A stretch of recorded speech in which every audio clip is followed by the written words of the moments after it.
জাতকদের চার্টে যদি অষ্টম ঘরে মঙ্গল থাকে তাহলে কিন্তু আপনাদেরকে বিশেষ সাবধান থাকতে হবে। কারণ যাদের অষ্টমে মঙ্গল তাদের জন্য কিন্তু মোটেই সারাটা জীবন খুব একটা ভালো যাওয়ার কথা নয়। কারণ অষ্টম আমরা জানি যে আমাদের মৃত্যুর ঘর বা বিপদের বা আমাদের পাস্ট লাইফের সঙ্গে একটা কানেকশন তৈরি করে রাখে।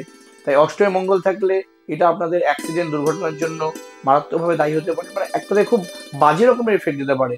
যে মহিলাদের অষ্টমে মঙ্গল থাকে তাদের কিন্তু স্বামীর সাথে অশান্তি ঝামেলা বা অনেক সময় ডাইভোর্স হওয়ার চান্সেসও থাকে। তবে এখানে যদি বৃহস্পতি থাকে তাহলে সেটি ডাইভোর্সের জায়গায় যায় না, তবে অশান্তি কিন্তু লেগে থাকে।